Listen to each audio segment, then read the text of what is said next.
happening now with Laura. This really, truly is a platform where your stories become our stories. And generally, typically, I'm very happy to be that conduit. However, some days are just more unpalatable than others. Some days are more stressing than others.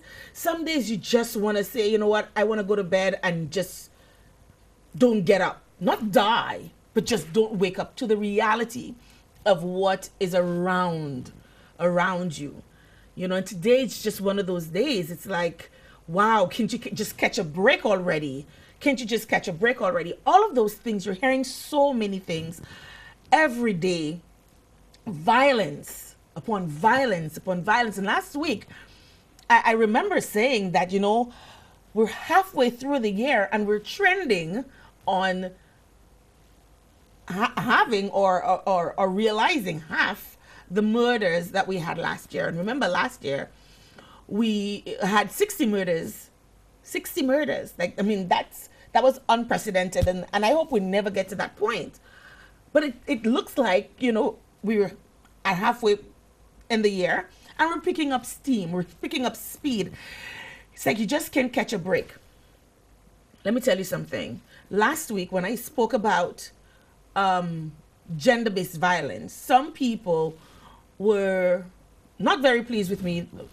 Well, let me just say, at least one man was not very happy with me because he felt that I was demonizing women. And these things have a way of being underscored. And I'm not saying that in a way to say that I believe in supernatural stuff and, you know, it's karma and all of that crap. Yeah, there's all of that.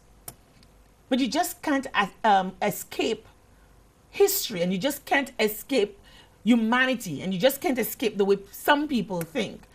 And when some people equates majority people, those of us who do not fall in that category, sometimes will feel offended. However, we've got to take a step back and think to ourselves, am I a part of this of the problem? Can I be a part of the solution? And if I don't want to be a part of the solution, if I want to just be a stick in the mud, I just want to bury my head in the sand like an ostrich, maybe I am being a part of the problem. Maybe I am perpetuating the problem. You get where I'm going? Thursday last week, we were all shocked beyond. I mean, I remember my cousin putting in our family chat, mayhem at Massey stores, mayhem. Some guys just came into the store and started chopping customers. And I remember my dad saying, customers? But why customers? I mean, if you're coming to rob the store, and that is not to say that we're saying that the tellers or the cashiers are the ones who should have been attacked. But it just stands to reason you're coming in to rob, because we thought it was a robbery gone bad, and we thought it was just guys who just come in, you know, Al Pacino style, Scarface style, and just come in and start chopping people. And I want you, you know, I want your money, I want your wallet, I want your chain, I want you this, I want, give me everything you got, pass it, type of thing. We thought that was what was going on, only to find out that it was a systematic, focused attack. I mean, who does that? Who does that? I mean, just can you imagine you're having an argument with your neighbor or whomever it is? Let's just assume it was a neighbor. You're having an argument with a neighbor. And yeah, it got heated. You said things, she said things. You know, words have a way of taking on your life and hurting and all of that. And then you're like, whatever. I'm so done with you. I'm so over you. And you go about your business and you go shopping. Only to find out that perhaps, allegedly, your neighbor, not being satisfied with wounding you with her words, because, you know, you're like a superwoman that just bounces off your chest, not satisfied with that, gets her goons to come after you? To come after you, really? And it took three men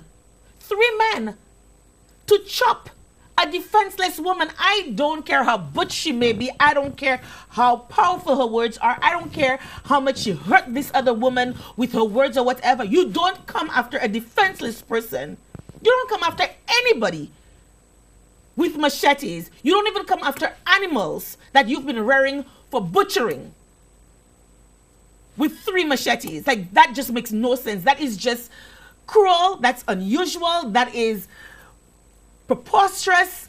That is, there are not enough words in the dictionary to describe how abhorrent this act was. It was inhumane.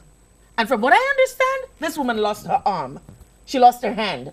I mean, seriously, you're fine one day, you have both hands, both feet, you know, your body's functioning the way it's supposed to be functioning. You have a spat with somebody, you go shopping, and you're chopped till you drop. Like, what is that? Who does that? Who does that?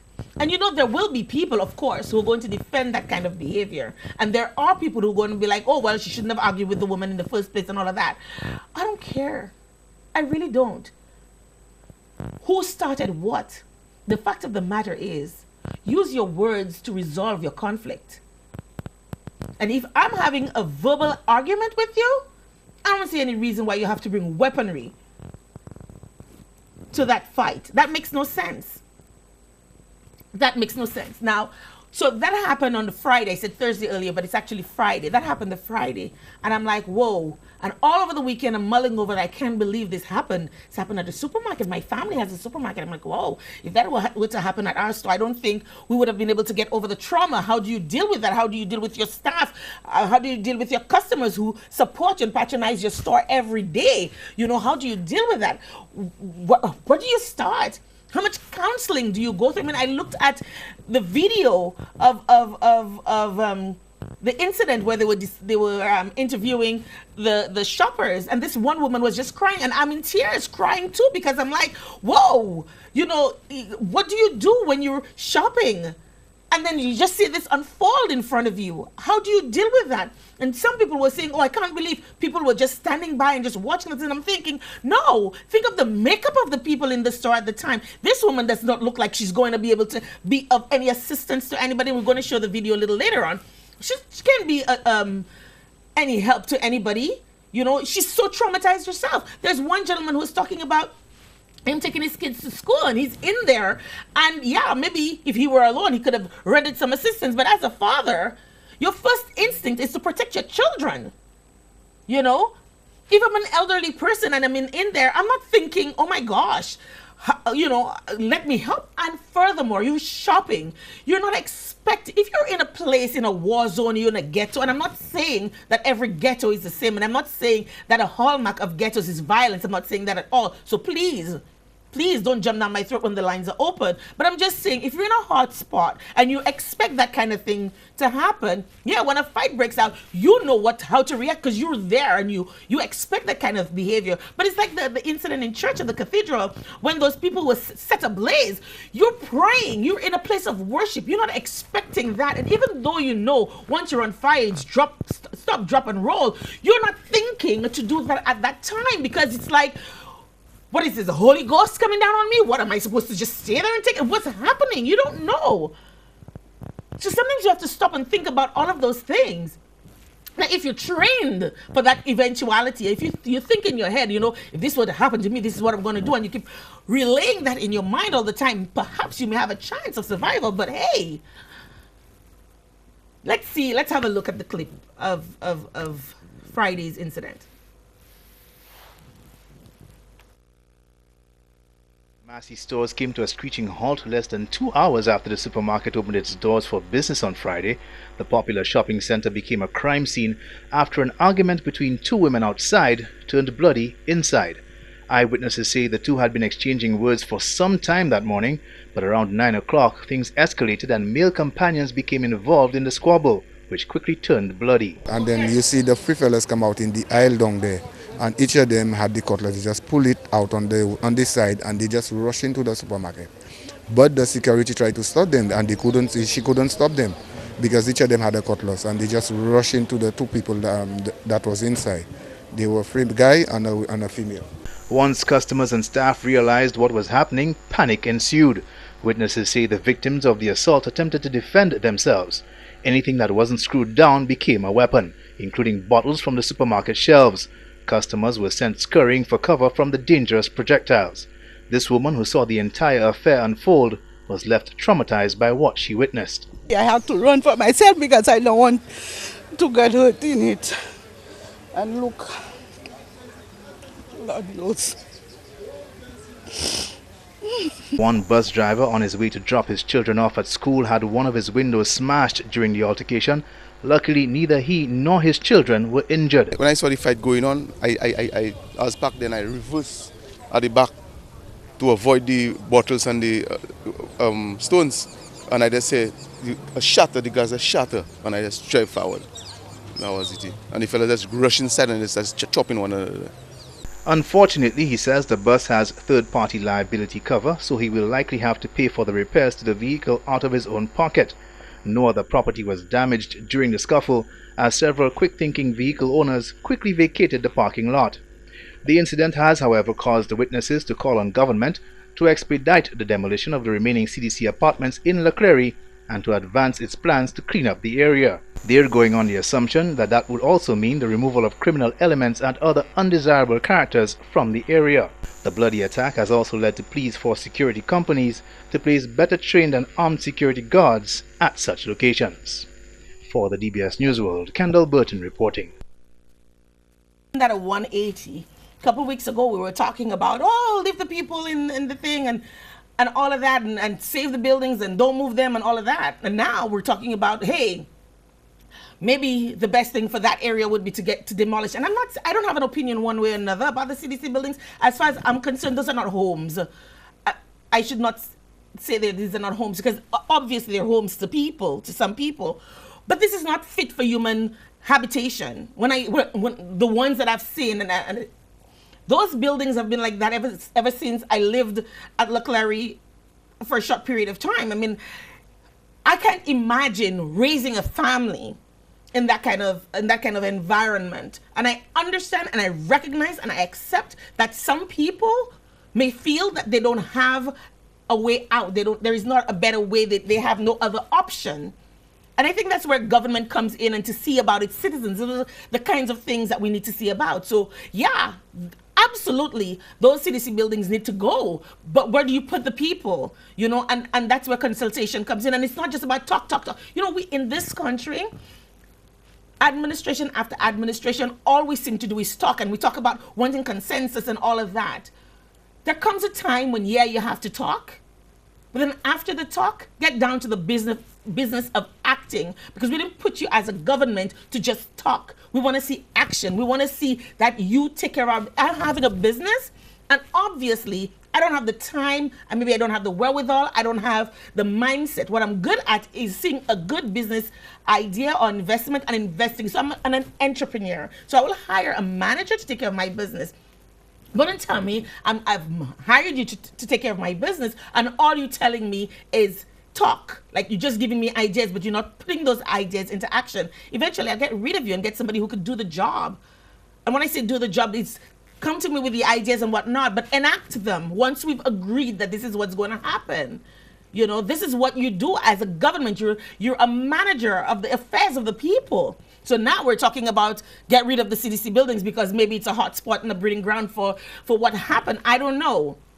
But the fact of the matter is, this thing happened not because government didn't do what it was supposed to do in this case, but because men and women don't have a filtration system. They don't know how to stop and think and say, hey, maybe this is getting a little too heated. Maybe I need to stop and think about what I'm saying to this person. Maybe I need to not incite them so much. Maybe I need to realize that, what? It's just words. It's just the words. You can say what you want. Sticks and stones, that saying? Sticks and stones may break my bones, but your words have no effect on me.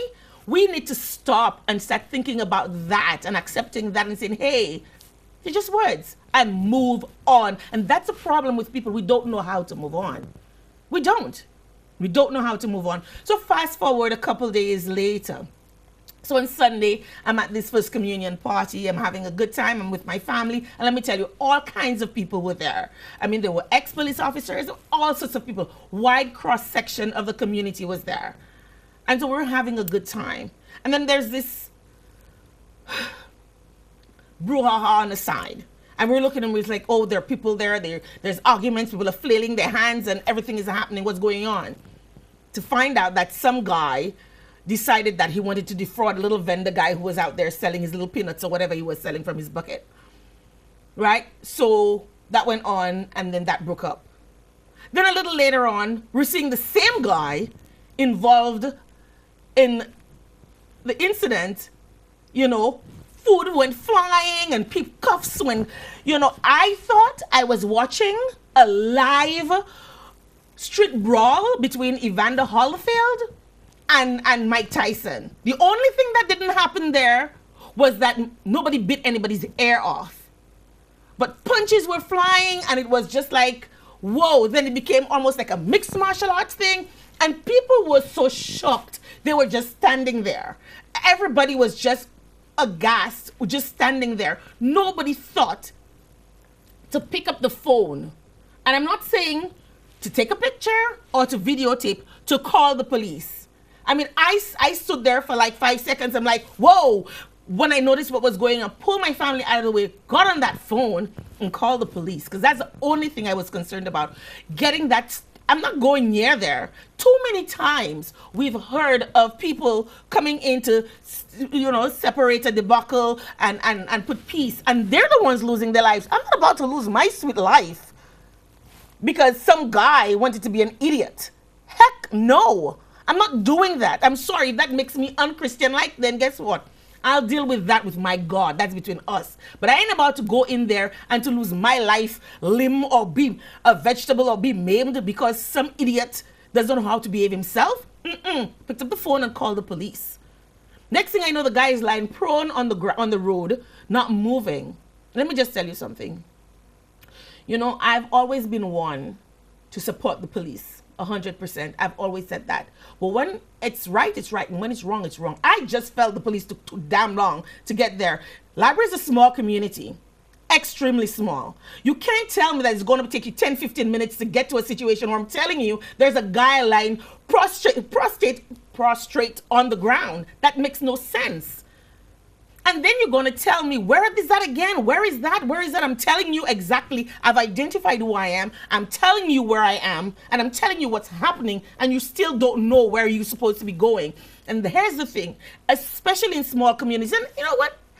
For that matter, it goes anywhere. Anywhere you're stationed, any police station is supposed to have people manning that station who know the environment. So you're new to the area. You don't know the streets. Familiarize yourself with the street names, the name it's called now, the name it was called 10 years ago, or 1,000 years ago. Get to know the people, get to know the hot spots. So when somebody calls you and tells you da-da-da-da-da, you know exactly where to go. It shouldn't take you 10 minutes. Library is not that big. It shouldn't take you 10, 15 minutes to get there. And you know what appalled me. What was even more appalling was they came with one light. Now I'm thinking, hey, I'm a driver, and if you're having a traffic stop and I'm coming with one light, I get a ticket. Who's guarding the guards? But anyway, I digress. Sideways, that's a segue. But police takes about 10, 15 minutes to get appalling. Imagine, library has no ambulatory services, right? We don't have an ambulance or anything like that. So if you wanted an ambulance, it has to come from Vieux Fort, it has to come from Choiseul. The ambulance got there before the police. That's just how you can underscore it. The ambulance got there before the police. Now, unfortunately, I was not able to determine the condition of the guy subsequently because the persons, I guess, who dealt with the situation weren't on duty at the time that I called. But it's unfortunate that this had to happen. Now, some people, a lot of the times you say, what you're looking for, you'll get it, What you're looking for, you'll get it. But I don't think this guy really expected this to be his situation. I don't think, and the sad thing about it is I can almost empathize with the people or with the person who did this to him because it takes a lot to get to that point. Especially when somebody is being malicious and the person is being, deliberately obtuse and aggravating. And from what I understand, this was not his first fracas for the evening. This guy is a known troublemaker. I mean, There's so much more that I could say, but then let's just leave it at that. However, having said that, I don't think a mother, any mother, not just his mother, any sister, any brother, any human being would want to see this guy lying there like this. And I'm not sure why he's lying there, if it's that he's knocked out by the blows that he got, because he got some good licks, like serious licks. I'm not sure if it's because he was already intoxicated and all of that. I don't know what the situation is with him. But the fact of the matter, this guy stayed on the ground there for the longest while. And it's heart-wrenching when you think about it, when you look at it. It's heart-wrenching to see this guy there like this. So how do you see conflict? How do you recognize that this is what's going to happen? How do you click in that internal filtration system that's going to say, hey, stop? Or that brick, that anti-locking brick system that's going to just, without you going fishtailing out of control. How do you see it coming before it gets there and stop it? We really have to take control of our feelings and our emotions. The only person that can stop that, the only solution lies within us. We're the only ones who could stop it. So somebody tells me I'm ugly, so I'm going to tell them something on their mother, knowing damned well that that person is sensitive or protective of their mom. No, that's beneath me. That doesn't make sense. That doesn't make sense. Having said that, we now have to take stock of ourselves, and we can't expect to be going about and bullying people and being a veritable JA. I know little Haley is watching, so I won't use the word, but being a veritable JA and expect nothing will ever happen. That everybody's going to have a high threshold for your BS. Ain't gonna happen. You gotta stop. You gotta recognize, because you're gonna wreck yourself. And this is the result of reckless behavior. Somebody got even more reckless, and this is what happened. We gotta stop this, people. We really have to. We really, really have to. Police can't be everywhere all the time. And the job of the police is not to stop you from being a JA. It's not. Everybody has to take responsibility for themselves. We have to. It's just ridiculous. Now, as if that wasn't enough, I'm coming into studio and I'm hearing we've now experienced 16 homicides. So I came in and I had it there. Number of homicides, 15, trending to 30, 50% of last year. And then I get the breaking news. 16th homicide. And I'm reading the article and I'm hearing the details, whatever sketchy details that there is at this time. And we're understanding that it's allegedly a 60-year-old being bashed in by, I'm assuming, her 70-year-old partner. I'm not sure if it's her lover, if it's her husband, if it's, at 60 years, I don't even want to see her boyfriend. Like, that just sounds retarded to me. But her significant other bashed in her head over some domestic dispute. And so that harkens me back to last week, where the young man felt I was demonizing men by focusing, and we have to. Since time immemorial, men have felt that they're stronger physically than women. And to a greater extent, we have been acculturated and indoctrinated to think that way, to accept that. But now that you find that we're no longer wanting to fit into that mold, we're acting out, we're speaking up, and it's getting us into all sorts of scrapes. And I know this is putting it very, very mildly, describing her losing her life as a scrape. But sometimes you just feel like your mind is just going to explode. It's just going to explode. What's going on, people? You're 70 years old, man. You're 70 years old. You've lived almost the full length of time that you're supposed to on earth. 70 years, man. 70 years. So many of our men don't even get past 30.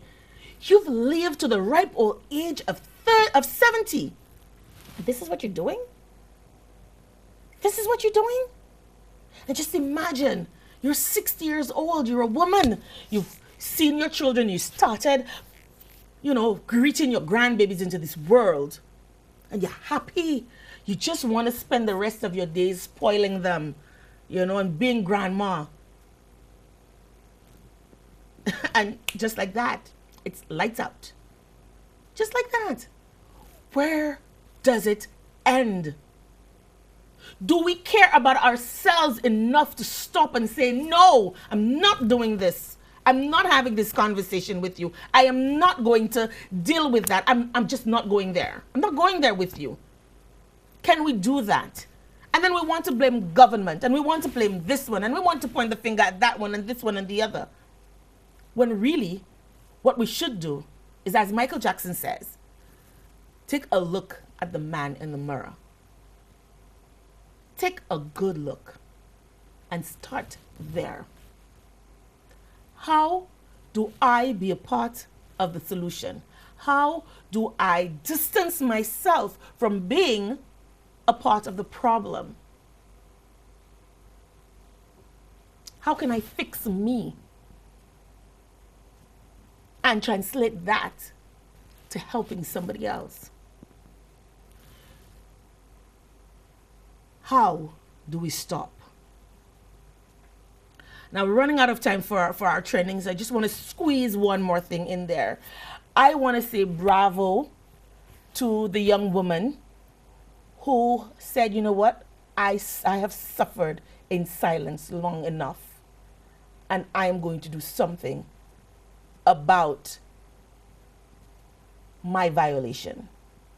The violation of me, my dignity.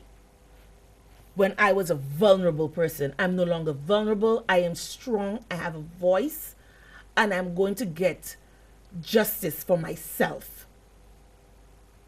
And I deliberately didn't use the word retribution because I didn't want it to seem as if it was a revenge or a vengeful act. It's standing up for yourself. And after 17 years, so many of us would just say, you know what? I don't want to deal with it. It happened so long ago. But I think every man, and I don't care from what persuasion, but particularly those of you men who are in a position to wield control, to shape young minds, to determine whether young people grow up to be wholesome, productive human beings, and you violate in the worst way possible that trust and that care. I hope that you get the very shortest end of the stick and you spend the rest of your life. And this is where it's very angering. I hope you spend the rest of your life behind bars. Or at least a very, very long time, to stop and think about what you did to that young person and how you changed her life forever. The trajectory of her life, how you changed that, how you changed her view of the world, how you changed her relations with other people. I hope you have a long time to think about it. And I know I said this was the last one, but I just want to squeeze a little bit more about that bomb hoax with those French nationals. Really, $500? There is nowhere else in the world that I could go and even just utter the word bomb. Not even if I was saying I have to make a bomb tonight, as in, in our vernacular, as in a bucket, not a bomb, like in a explosive, but a bucket, you know what I mean? Not even like that, in that term, in that I would be hauled out of any restaurant, any supermarket, any airport, much less an airport. And you're going to come because St. Lucians are stupid or something and make that kind of comment? And what? You got slapped with $500? It's no wonder crime runs amok in this country. We're due for a break. When we come back, my guest.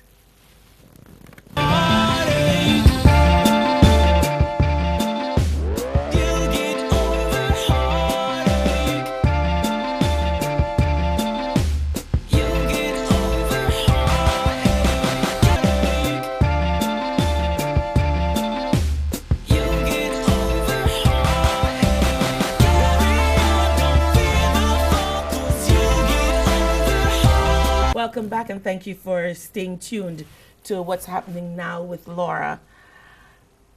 Conflict. A serious disagreement or argument, typically a protracted one. To be incompatible or at variance, to clash. How many of us have had conflict in our lives? How many of us saw it coming before it even got there? You know how we say that? I could see it coming a mile away. How many of us, once it's there in our faces, in our homes, in our churches, in our schools, in our communities, know how to deal with it?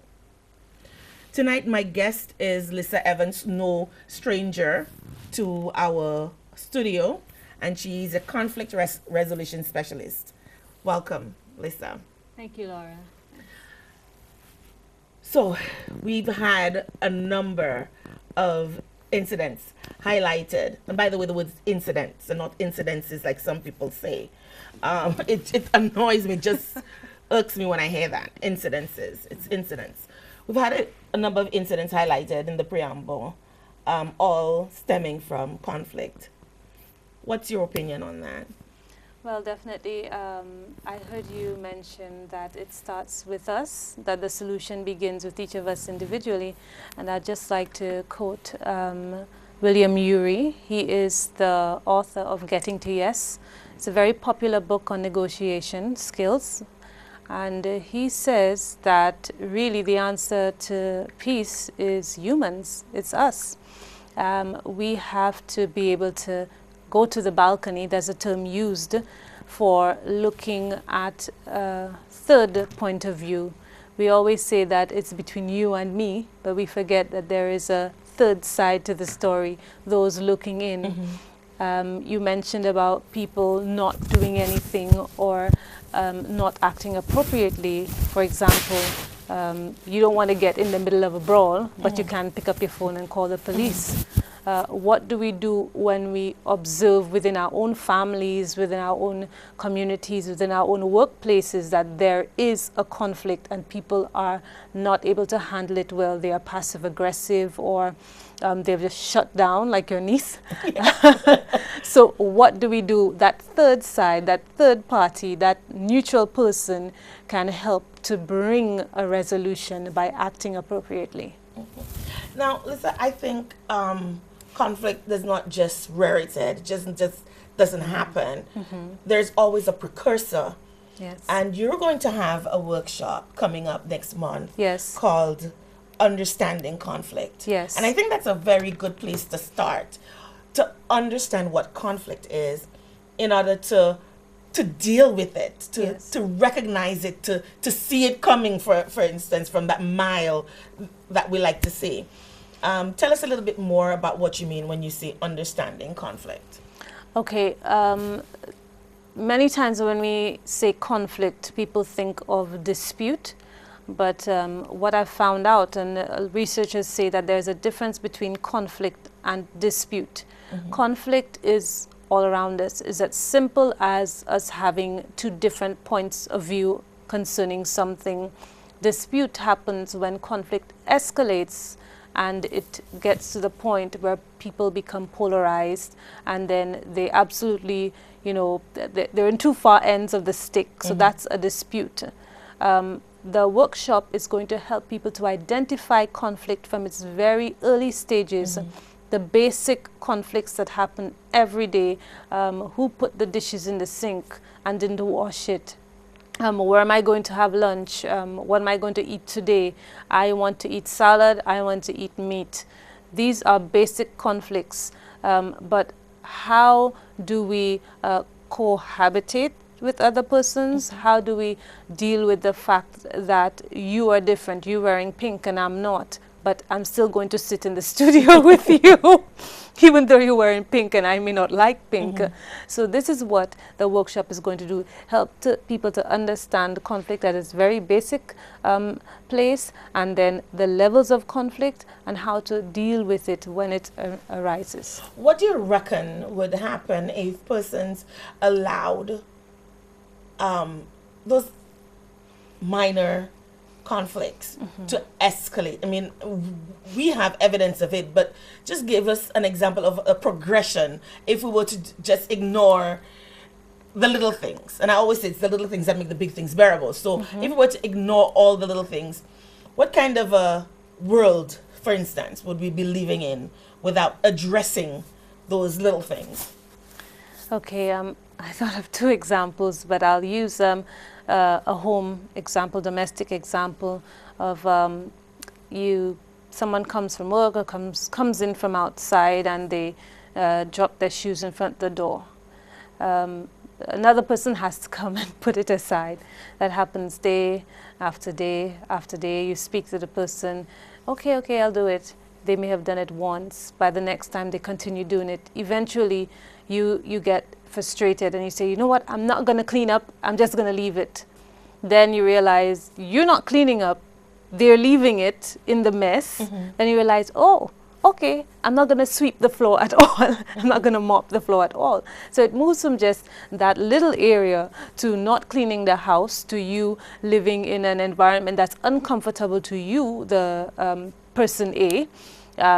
And person B really not minding or not even paying attention to the fact that you're affecting person A because you did not remove your shoes, because you refused to do that one little thing. So now they feel unappreciated, and so that's where you get the words unappreciated. They feel hurt, they feel disappointed, and they harbor those things, and eventually they become resentful, and then that continues even into bitterness. After all what I've done for you, I've always done this and that for you, and so you hold it, and eventually you find that the relationship is it's like you're walking on eggshells, like becomes people contentious. say, becomes contentious, and then it becomes toxic, and then eventually people stop speaking to each other, and then if it's a marriage, you divorce. If it's people sharing an apartment together, you can't wait to move out to find another apartment.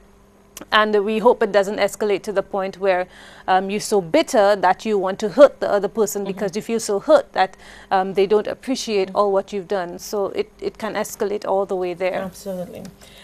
So one of the things that you said is how in your workshop is how to deal with your own conflict and to help others deal with theirs. And that's one of the things that I talked about in my preambles, like how do you recognize that you have a problem? How do you become a part of the solution? How do you deal with your own anger issues? How do you deal with what's conflicted within you to become a part of the solution and to help others? I can use my own self as an example.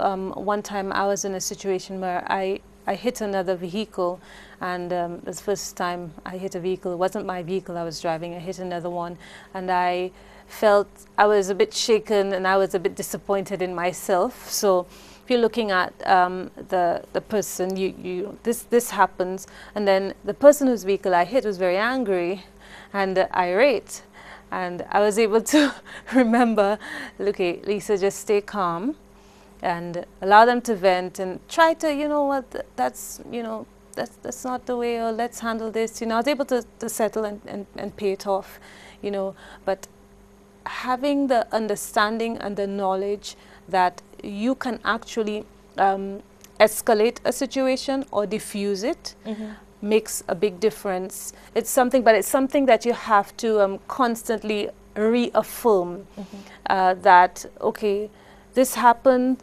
how would I feel if I were on the other side? But listen, let's just stop here. That, to me, you're talking utopia. I mean, and you're always so serene person and so calm and so, but how do you, the general person, the average person, come in a situation where this person is like, oh, you did this, and using all expletives and calling you all names and everything like that, and you're not the calmest person because you're a little hyper yourself. Yes. And how do you get to that point where you stop and say, okay, hip it on me, yeah, but then when you're done, let's deal with that. And really and truly, that's what you're saying. That's the utopian way of dealing with things. But really and truly, how many people deal with things that way? That's true. And how do we get to that point where we can be calm and say, yes, I'm going to deal with it. This, especially when you have domestic disputes, when you have a husband and wife situation. I mean, just a couple of weeks ago, we had a situation where a guy and a woman, they were having drinks and being merry, and all of a sudden, the next thing she knew, she had one eye. I mean, he stabbed her in the eye. So how do you get to that point where you recognize, okay, all of that nitpicking, all of that, those little pinpricks, eventually I'm going to be feeling it a lot more. It's not just going to be a little pinprick anymore. It's left to the individual. It's our first response. You have to realize your threshold. You have to realize when you've taken enough and when you need a cool-off time, when you need a timeout. It's not always easy. For different people, it kicks in at different times. Someone may cry. Someone may inflict pain on themselves or unfortunately kill themselves. Someone may resort to violence. The individual has to be aware. Now, not everybody is self-aware. We were speaking about that earlier. But it takes you have to want to be different. You have to want to make a difference. You want to be part of the solution. I've been 70 years. I've been living my life like this. I this aggressive person, and early off air we talked about the difference between aggression and assertion. Yes. Being aggressive vis-a-vis being assertive, and I was explaining to you that I don't like when people use that word to describe me, because it implies that I'm a violent person. It implies that I am moved to violence at any point, which is different from somebody who's being assertive, who's strong-willed and has an opinion, even opinionated, as opposed to aggressive. But you've been living like this. So in this instance, this couple, we don't know the details, but let's just make a few suppositions here. Your spouse is 60, you're 70, you're perhaps been this passive-aggressive person, or you've just been this maybe laissez-faire person, and you've been, been hipped things at you and thrown at you, and then you just snap. How do you get to that point to recognize maybe this is not accepting all the abuse that's been heaped on me? And I'm not saying this is what happened. We're just giving a scenario here. It's just a scenario. I think I'm dealing with it by accepting all the abuse that's heaped on me, whether it's a man to a woman or a woman to a man, and taking all of this abuse.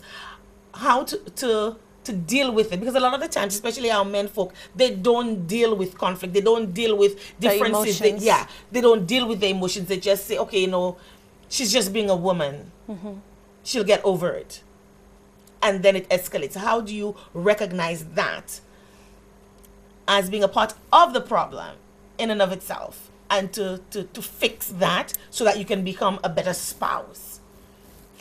The first step is recognizing that you need to become a better spouse or a better person. But how do you recognize? Because a lot of people, we live like that. It's a generational thing. It's almost like a genetic thing. It's passed on. I know of a family where all of the women in that family, like say 4 generations of women in that family have been abused. They have been abusive. They've been abused spouses. All of them. The great-grandmother was abused by her husband, the grandmother, the mother, the child. 4 generations. It's almost like a genetic thing.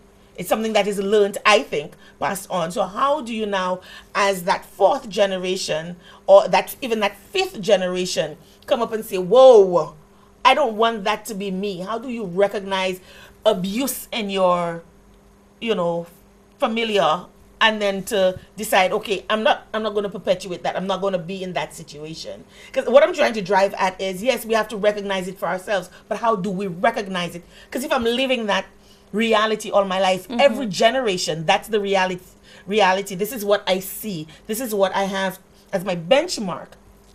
How do I internalize this is not the standard?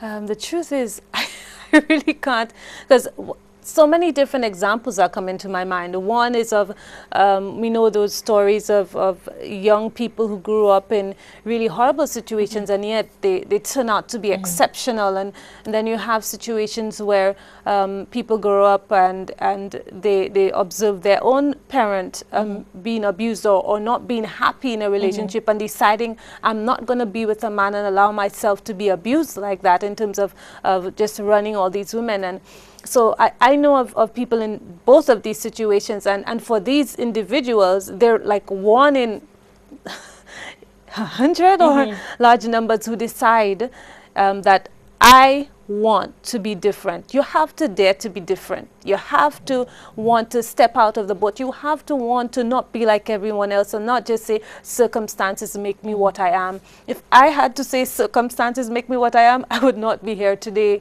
You know, for example, I could have turned out to be a really angry person, having lost both parents very early. Before, you know, I was in mid-teens, I lost both parents already, but I chose that I am not going to be a statistic. I'm not going to become violent. I'm not going to blame the relatives who were around and didn't take care of me. I'm not going to lash out at anyone. I'm not going to take it out on my siblings who, you know, we're all in this together. So it has to start with the individual. But I'm thinking there must be a catalyst. There must trigger? be something, yes, a trigger that's going to say, no, I reject this. I'm not going to be a statistic. I'm not going to.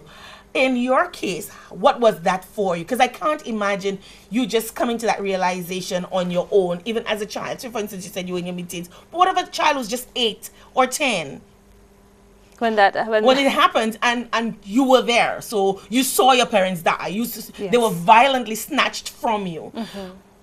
How do you get to that point when everybody else around you is angry and can't cope with that? How do you get to that point?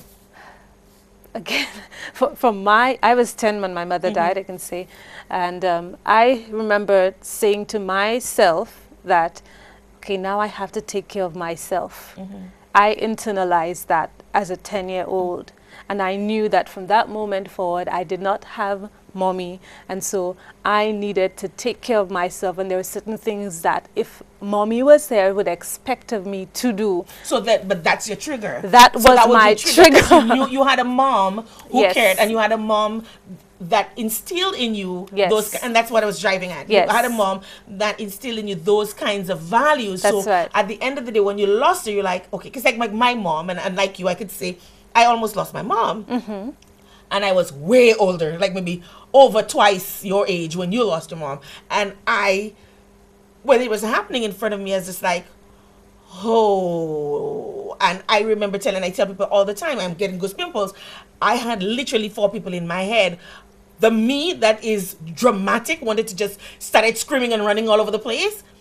But the me that came to the fore was my mom. The me that manifested in my mom manifesting in me and saying, okay, Law, this is what you're going to do. This is what you're going to do. Do this first, and next step. And I got through that because of the values that my mom had still in me. Yes. And so that's what I'm trying. There must be a trigger of some sort. Now, what happens? So we get that. So you have building blocks, and that's why it's so important. Parenting is so important, and I honestly think it will get to the point where it would be mandatory for persons to go through parenting classes. No, I'm seriously. It doesn't come naturally to everybody. You know, some people have had hard knock lives and they just aren't able to cope. Yeah. And there you have a child, and especially a child that's not planned. How do you deal with it, you know, and that kind of thing. So I think just like when you're getting married, you go through counseling and all that. There should be some sort of parenting classes that you should be able to take and that kind of thing. But now you're being surrounded by all of, you've never had that foundation. Your foundation is very shaky. How do you get to that point to recognize, okay, that friend over there, that person who's trying to befriend me, who has this happy disposition, this is the person that I'm supposed to gravitate towards, and not the person who's so angry and reflects my own personal moods. So that person is always angry, and I'm an angry person, so I relate to that person, so I would want to gravitate towards that person. But the other person who's happy and who's trying to get me to that happy place too, I reject. How do you get to that point where you can say, okay? What I'm thinking of is the balcony principle. The third person, the community. That's where community comes in to step in, to guide, or through using social media, or through little messages, or sometimes it could be as simple as, good morning, how are you? and then waiting for an answer, Right, not just saying how are you and walking And walking off. away, yeah. Or yeah. Yes. Or you answer the question that was never asked. So, how you doing? I'm good. But the person hasn't been answered, much less asked you how you're doing. But you've already anticipated the answer and answered and moved on. And maybe by stopping, like you say, to look at that person, be like, waiting for a response, you might see the pain between somebody behind somebody's eyes. Yes. And be in a position. I know we're segueing, but that's just how my mind works. But go ahead. That's okay, because all of that is part of the solution. If we want to get to the bottom of conflict or how people should handle conflict, we have to be able to recognize this person is in pain. Because when you're dealing with, for example, mediation, a lot of emotions are released, a lot of emotions are expressed. You know, I felt hurt, I felt embarrassed, I felt disappointed, I felt, you know, like you took advantage of me. But then by taking time when you speak with someone to look at them, to listen to what they're saying, then you can realize, you know, this person has something going on. Now, something you just said that really struck me, just hit me like a, you know, bolt between the eyes. I felt hurt and I felt embarrassed. Do you know that St. Lucians can be so callous? Yes, we can be. And so insensitive. I'm like, what hurts? We do that all the time. You feel embarrassed, even as parents. What? You're too young to feel hurt because somebody said something. Hello? You know, a baby, a newborn baby has feelings. They may not be able to verbalize it the way adults do, but they have feelings. And I think all of this somehow, I can't help but think that it starts from even then when you're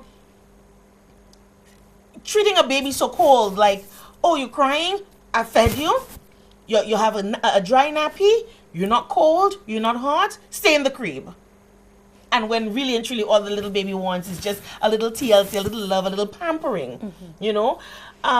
We do for break, but when we come back, we'll talk a little bit about that, and we'll talk a little bit about persons in positions who are supposed to be helping. So I come to you for counseling because I'm having issues with my kids. I don't have the coping skills, and then you're now being the source of my conflict. So moving from that to this. We'll be right back. Stay tuned.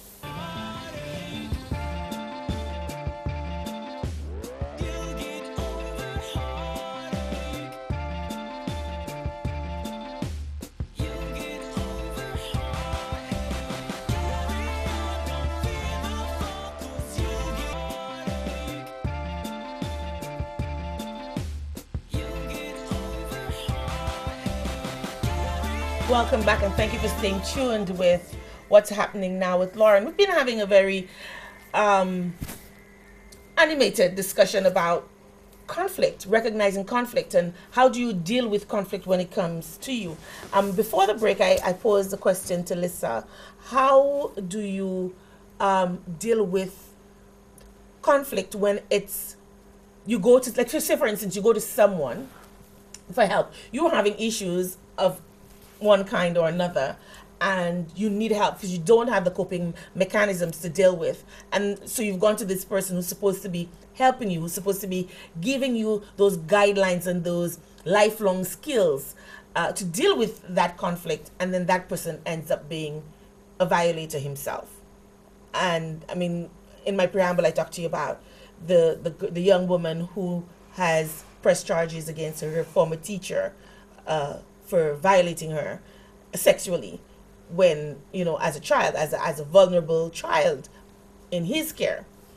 How do you deal with those kinds of, how does one come to terms and comes to grip with that kind of thing? Because it can be so damaging. You're already conflicted, you're already at a dissonance with yourself or whatever other situation is going on, and I've come to you, Dr. Lisa, and you've just been like, you know, and being a perpetual, you know, you increasing or you escalating my sense of dissonance.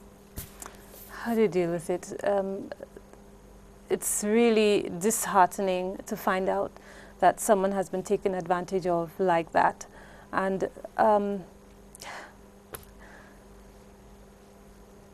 I can just say theoretically, okay, just go look for help or tell someone about it. It doesn't always happen like that.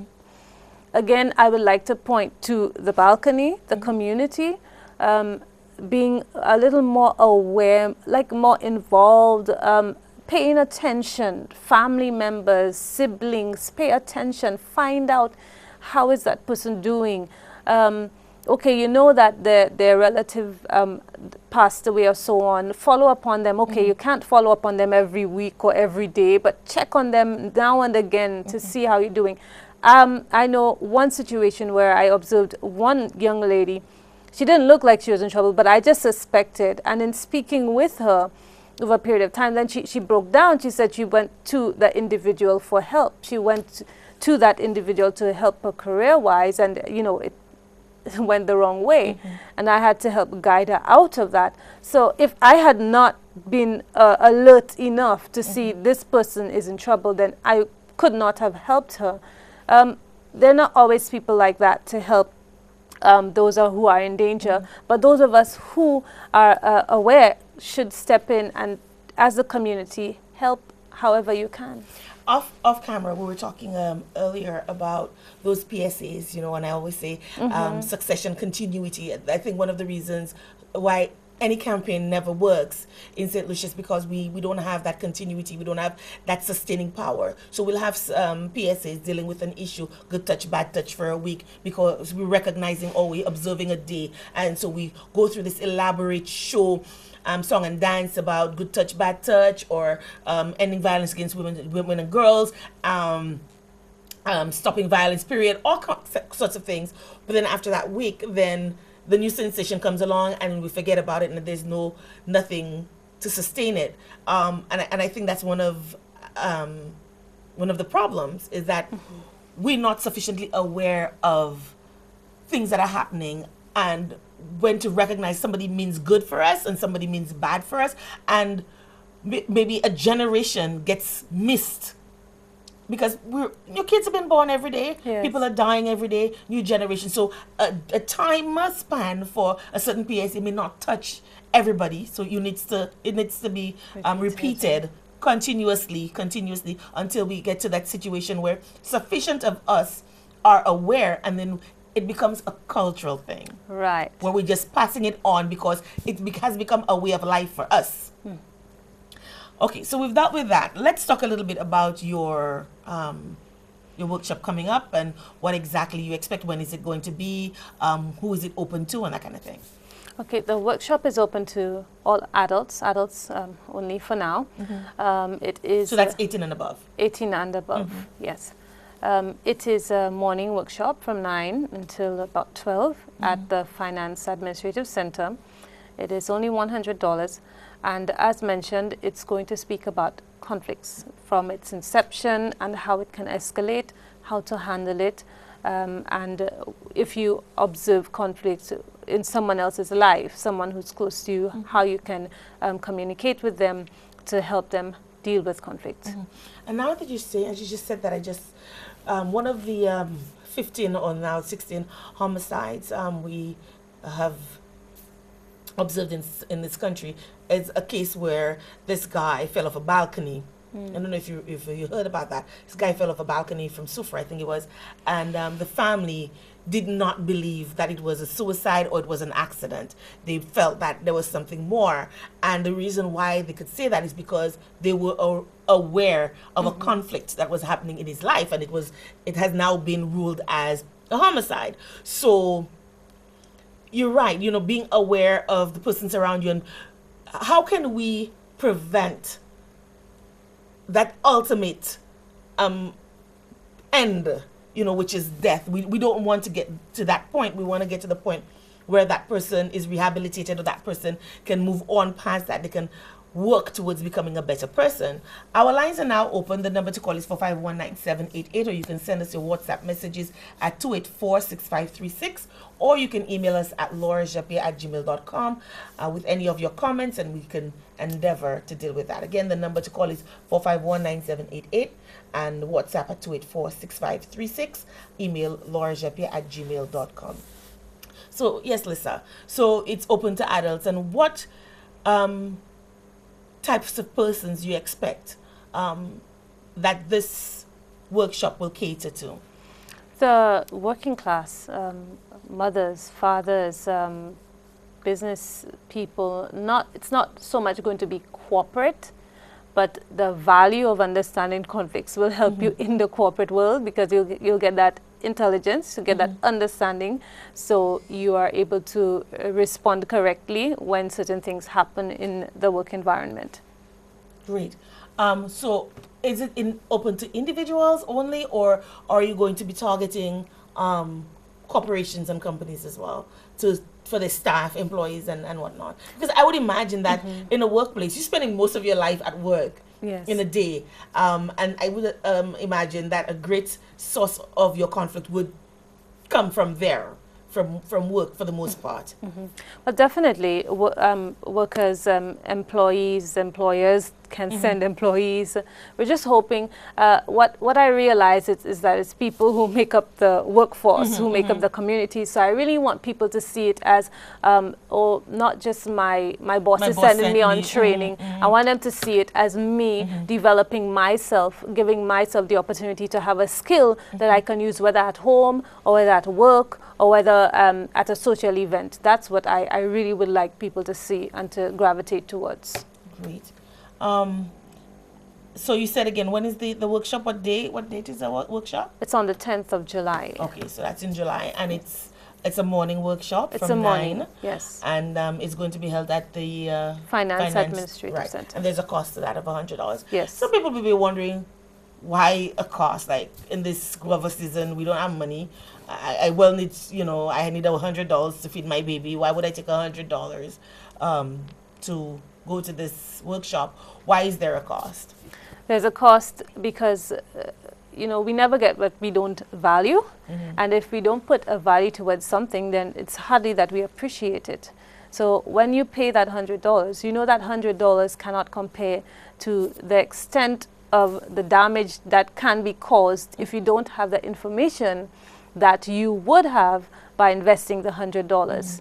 So the $100 really is an investment that definitely is a lot less than, for example, a fee from the court, or the rest of your life in jail, or saying something that can cost you your income. So it's an investment. Right. It's just like investing, say, for instance, in a carnival costume, which after the first day is done, and you never get to see that money again, and it's like hundreds of dollars being invested. So yeah, it's like Lisa said, it's an investment in yourself, becoming a better person. It's the difference between you just verbalizing something and you acting on something. It's the difference between you living a wholesome life, or you distressing somebody so much that that person decides, I'm going to just do away with you because I don't need that aggravation in my life. I'm just going to chop you. I'm just going to take you out. I'm going to play God. I'm going to just take you out in the vilest, most violent way I could possibly conceive. And we don't want that. What we want is a peace-loving nation. We want a nation where persons can really cohabit. And I think that's really what it is. Yes. Learning to cohabit with others, right? Yes. Let me see here. I have a message here. How does someone register for the course? They can email, or they can call me. And, give the email. So the email is Lisa, Lisa, at theresolversadr.com. That's Lisa, Lisa, at theresolversadr.com, and I can send you a registration form. Okay, so they can send that email, and then you get the registration form. Do you have a website? Yes, I do. What's the website? And can they register on the website though? They can, but there's a form on the website that you can send information, then I'll receive it, yes. Okay, yes. so but is it payment? No. No, okay. Not yet. So you could fill in the form, and then you can send it in, and then, well, how do they pay? Where do they get to pay you? Do they pay you at the... They can pay in advance, or they can pay on the day. Okay, so now this workshop is, and I always have to do this for my Southerners, this workshop is up north. I need to go to the south. Yeah, you need to go to the south, or they can come up to the north, but then maybe their lives don't surround, so how do they get you that money? Is there, I guess what I'm trying to say is, can they pay when they get there? Or Yes, they can. They can pay when they get Once there. they've registered, and I know to expect them. To expect them. Okay, great. So they can register and just give that. Can we take that email and put it on the screen so we can our guests can get that? Say the email again. It's Lisa, Lisa, at theresolversadr.com. Lisa at theresolvers.com. Yes. Okay. And you can register there. So I hope that answers the question. Right. And so hopefully later on we'll be able to put it up on the screen so persons can see it. Now I'm having a little problem with my email. I can see that there are emails coming in, but I just can't seem to open it. It's just downloading. It's not syncing. But anyway, yeah. Anything else that our viewers need to know about your workshop? What can they expect? What kind of a workshop? Is it an interactive one? What? Definitely interactive. I like to do a lot of reflective exercises, so a lot of reflection, a lot of helping people to identify their own past experiences where there's conflict and observe their own selves in retrospect. Oh, I did this. Oh, that's true. Why did I behave the way I behaved? So it's very interactive. So you'll have lots of breaking down into groups and... Yes. Okay. Very interactive. I find that it's very helpful, and I've gotten that feedback before, where people reflect on behaviors in the past and put the principles that they've learned at the workshop to practice. Then they can take it with them and apply it in the future. Somebody's calling on my cell phone. It's only for WhatsApp, please. We have a call online. Thank you for calling. You're on the air. Hello. Hi. The more I hear about behavioral problems in this country, it seems to me that we do it with everything. We attack the problem as it is, as it happened, and we just don't give a damn about how did we get here. I've said it before. A lot of the problems in St. Lucia have come from neglect for years and years. And one of the biggest problems has been housing. Little children growing up in circumstances that turn them into monsters. Either they're sexual perverts, either their sense of right and wrong is totally screwed up. They pass it on. They see their mothers. I mean, we don't stop to think that.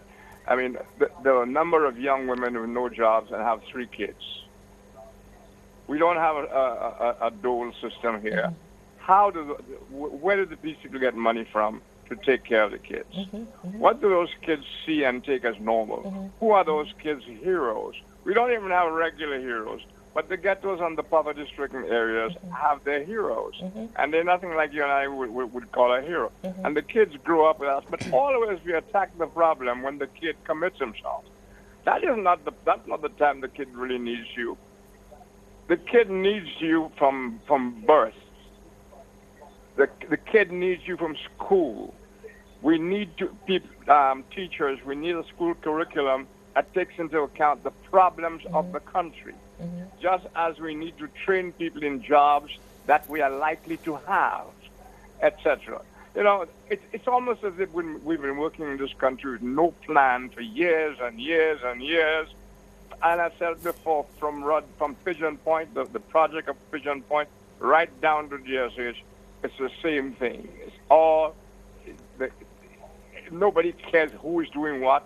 Nobody, like at the hospital, we're not really interested in why is the hospital not complete. No, we want to start talking about healthcare and affordable healthcare and all kinds of important things, yeah. But it seems to me the most important part is why is that hospital only half complete? But Rick, even like you're talking about the healthcare, and I'm thinking, okay, yeah, but there's another dimension of healthcare we're only talking about the physical health care for the body, but the health care of the mind, which is what's going to determine whether the body remains even But healthy. I only talked about healthcare and the No, healthcare in the hospital just to show the same. but the same disease is everywhere. Exactly. There's no accountability for the children. There's no accountability for the children's parents. The mothers usually, and the father is usually absent. There's no accountability for any of those things. Then we grab a kid in the street and say his mother is not worthy, and we take him up to a Mossad, and he ends up getting roasted like a turkey in a cell. And there's no report of how did this kid die. And all the concerned citizens, oh, Lordy, all the concerned citizens, you don't hear them. They're the most silent. You know, they don't They're working talk. in the backgrounds. You know, you hear an atrocious murder or somebody's committed suicide. I've been reading about the suicide of Baudelaire and this other lady who just before or after him. And there are some very serious articles that our experts ought to be reading. And the thing is just making a joke of this idea of a hotline. And people were giving examples, their own examples, and saying the last thing that occurred to them in a mental breakdown or whatever was a hotline. By that time, it's too gone. And it's not that person who's going to call a hotline. It's the friends, the relatives, the mother, the father, whoever it is, somebody who is close, and should not need a hotline. But in any event, even if they're going to call, who are you going to call? Ghostbusters? Who are you going to call? You know. So, you know, we're living in some kind of alternative world, a world of dreams, people who are experts at everything, which is they're expert at nothing. Our prisons don't have any serious people. We're not even allowed to interview people who have committed horrible crimes, at least for reporters to get some background as to who these people are, so the society can get to know something. I mean, I don't know, and I don't know how we're going to begin to solve the problem, because all we are doing is attempting to solve the problem at the worst of times, not long before it has happened. We have no interest in anybody until they have killed somebody, until they've raped somebody. If a kid is acting up in school, we'll either beat that kid, throw the kid out, but we're not going to investigate why is this kid acting and like that is the issue. And I think that is at the crux of it. Somebody acts out, something happens, and we just really don't care to find out why. We just want to put a Band-Aid on it. But even there, Laura, do you understand why that is? I'll tell you why before you even try. Because our leaders, quote unquote, I'm not talking political leaders, I'm talking about our leaders, our priests, they all come from the same fold. They're all sickos themselves. So there's no full appreciation of why kids behave like that. Why is it these certain kids don't have ambition? That's how we say that. A kid ain't got no ambition. You know? Because we are ourselves diseased. So you don't hear any such. Look at your House and Parliament. Parliament is always an expose of the next minister is a crook. The other guy is a crook. And the supporters are the same thing. But the politicians are coming from the same communities. So. That's my point, from the same tree. You know, and that has been happening for years and years.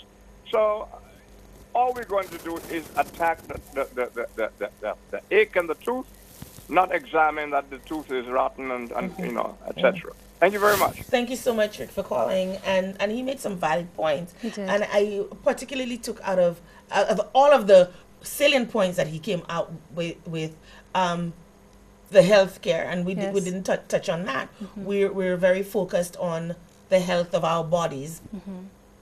You know, if my arm hurts, I'm going to go to the health center, I'm going to the hospital, I'm going to go to the doctor, and then we bellyache because we don't have hospitals. But what's about who's taking care of the minds? The mind that will tell us, well, if I do whatever action that I'm doing, then it's going to hurt my arm, and I need to stop that. I need not to be doing that kind of thing.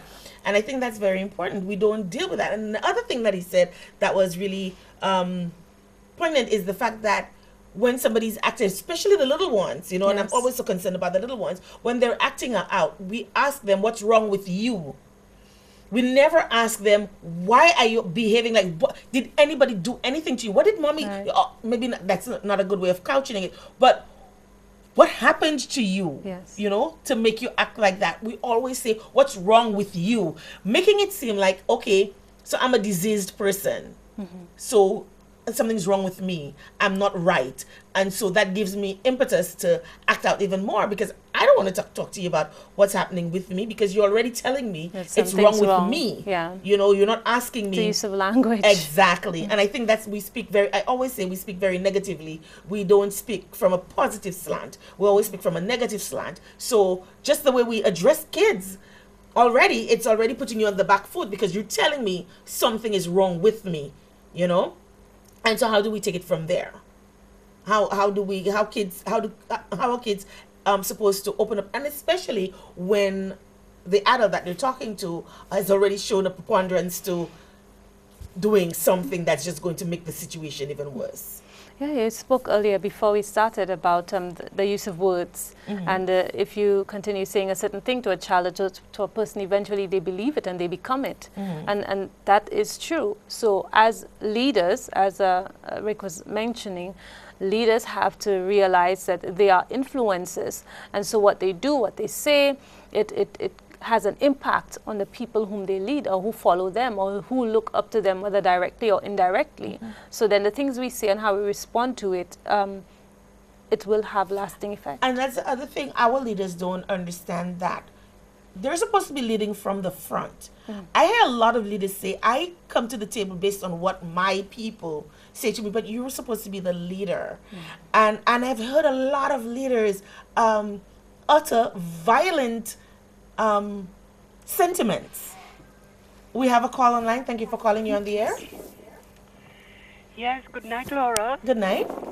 How are you? I'm fine, thanks. How are you? Can you, if you don't recognize my voice, I'll refresh your memory. I'm the person who called and told you that I am calling for the first time. From Mash, I recognize the voice.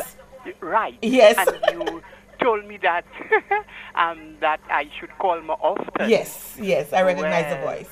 Yeah, I said I'm in my kitchen now doing some work there, and then I seen the time. I said, "Bontier, I want to catch Laura before she goes."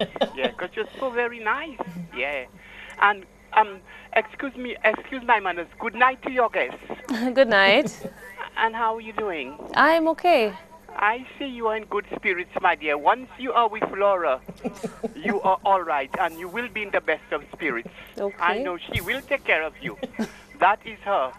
And before I go, I wish to tell her that I wish her name of the program is like it's what's happening with Laura. But I myself will give her another label. I'm going to say they should say it's Laura's night. Hello, Laura should address the program like that. Hello, Laura, it's Laura's night, and what's happening with Laura? Because this program is her. She is what's happening with Laura. What's happening with Laura is Laura. Yes. Oh boy. Yes.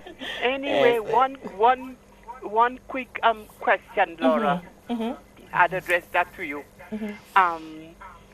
It's a while now since school children are passing down the road from the Leon Hess and the Entrepot School. And you know what they're doing, Laura? You would not believe it in a million years. That's why I say crime and these things will never stop, Laura. Don't matter how hard you try, I try, your guests try, we all try, it will not happen. Because you know what? According to Rick Wayne, I'll mention that word, the hypocrisy that's in us. You see, a lot of mothers pay less attention to their children, and they fail to realize the things the children do behind their back, the havoc. And then when they finish, the first thing they come on the television, là yo prend fait yo ka vini hele. Oh, mon Dieu, il s'est aborti maman, il better ka fait bien son. Everybody like him, everybody like her. Look at what? Laura, these little children, I'm probably wrong in saying that, but I look at them, and sometimes when I open my door, rush to open my door to see what's happening, to see who's violating, who's taking the handle of my door and shaking it, ready to come inside. I'm saying to them, Zotwe Zot, y'all are the criminals of tomorrow. Because don't tell me you are school children. You knock off from school. You passing down the road. You know what they're doing, Laura? And it's not my home alone. I can recall 3 houses around and lower down Ideal Bakery. They're passing. They're passing, they're knocking. Tock, tock, tock, tock, tock. Oh, it's Lucilec, it's Lucilec. It's Wasco. We come in, y'all call, we have a problem. And then if you don't come, you know what? They will send stones on your door, on your house. Now, last year, I called the principal of the secondary Entrepot school, and I told him that. He was disappointed, he was distraughted, and he promised me that he's going to call a general assembly and to tell them that and to give them a definite warning and tell them how that is not good. Now, while I was speaking to him, I told him, would you please do me a favor? He asked me what is it I wanted. I told him, simply call the Leon Hess and give them that warning too as well. Yeah. They send stones on the house. They do all kinds of things. Yes. Now, I have a disabled brother, like I tell you, by the door. You know what they're doing? One time I heard he say, hey, don't do that. When I rushed from the kitchen to see, they were eating a mango and they sent the seed on him. Yes, they sent the seed on him and he sat by the door. Yeah. They sent stones inside my house by email. Last year when I couldn't take, I called the principal of the Entrepot Secondary School. He promised to come to me and he never did. Yes, and then what he did, they knocked my house so hard. I had a clock, it fell on my DVD player, and it fell on the settee, which is in front of the TV. Thank God it didn't fall on the floor. I said it would mash up. Now, with these things, I am not perfect. I am not a saint. How would you feel when some children is passing at your home and doing that? And you know what? I called the school program. They gave me a number and whatever. When I call them, nobody answers. It's like a hotline. That's why Rick Whitney always says it's like the doke. The doke. You all are here to answer problems about what school children is doing when they knock off and whatever, and they doke. I sure y'all got my number. They never call that number. They doke. Now go outside there, hold one, break his hand or hand, take a broomstick and lash them or do something to them. Then, like the principal tell me, then police will come after you.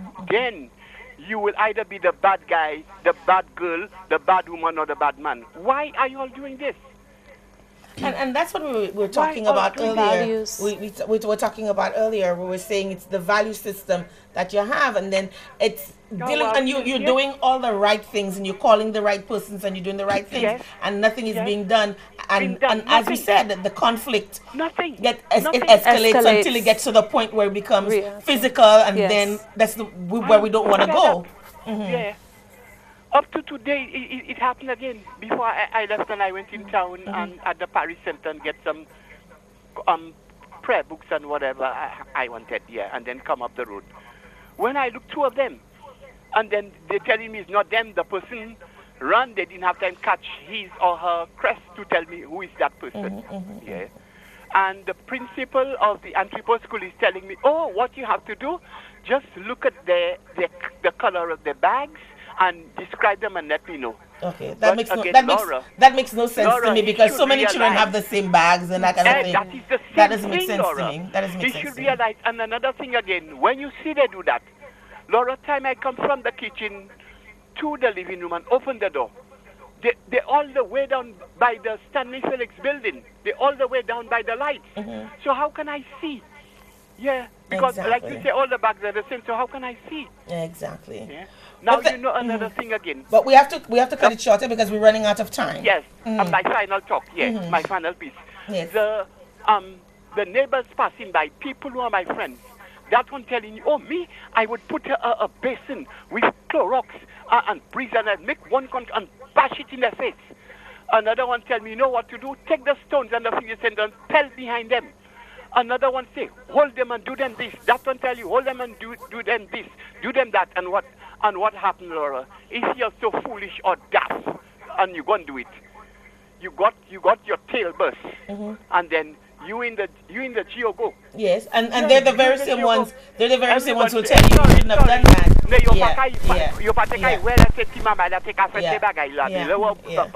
That's the time they're running. They're running like when you mash up a nest of ants and you go here and there you valley. Yes. Yeah. Okay. Well, thank you so much for calling and for sharing as usual. Yes. Okay then. Laura. By the way, do you have a landline phone at your home? No, that don't rain anymore, you know, Flo. We don't deal with Flo. We all use our cell phones and that's it. Because Flo really don't making any sense, really. Okay. Yes. Okay then. Talk to you more when I get a chance. Yes, but I use my cell phone. I don't go. Even ask you one day in your free time, one day to by me, and you stop by the shop opposite me, and then when school passing, girl, you will see that parade, that light there. I think school kids everywhere. Yeah, it's true. Anyway, thank you so much. Thank you very much for giving me the time. And okay, no problem. Hope I'll get a chance to talk to you again. Yes, absolutely. Yeah. And you know, it's exactly what we were talking about earlier about the so it escalates the little things, and she's doing all the right things. She's called the principal, she's called the hotline, whatever the hotline is, and she's not getting any resolution of that, and it's just escalating because then you're getting so frustrated. And this particular lady has indicated that she has health issues. So when you're doing that and she's rushing to the door and all of that, you're putting her life in jeopardy. And then all of those thoughts, and it's the same thing we talked about, positive reaffirmations and positive affirmations, and then you have the negative once again. And then you have your neighbors and your friends adding fuel to the fire and telling you all of those things. And you know, if you, like she said, if you're daft enough to follow through, then you're the one, you know, and thing, and your rights have turned into wrong. So, final comments on you from you before we close off. Definitely, we each have a responsibility to ourselves, to our communities. I love the point mentioned earlier that values are important. That we have to instill those values as parents to our children. As leaders in society, we influence those around us. And so if we each go to the balcony, be the neutral person and help in that regard, then we can definitely make a difference in. Absolutely. And I think we have to ask ourselves that influence, the persons in our circle, the persons that we've let into our lives, their actions, their behavior, is it making us feel good? You know, because we all have this conscience. And do we feel good when we act out and we're saying these things? At the end of it all, when we've had a sparring of words with someone, do we come out of it feeling good? Do we feel a macabre sense of pleasure seeing somebody else hurt, cry over the things that we've said? And if we do, that's not normal. Something is definitely wrong here. Yeah. And then we need to stop and say, how would I feel if the roles were reversed? Yes. And so we're asking you, St. Lucia. Lisa is having her workshop July 10th. It's only $100, and as she said, it's an investment in you, becoming a better you, so that you can be a better parent, a better sister, a better brother, a better husband, a better wife, a better community person. Because it all redounds to us. It always comes back to us and how we can contribute to the whole. Until next week, adieu.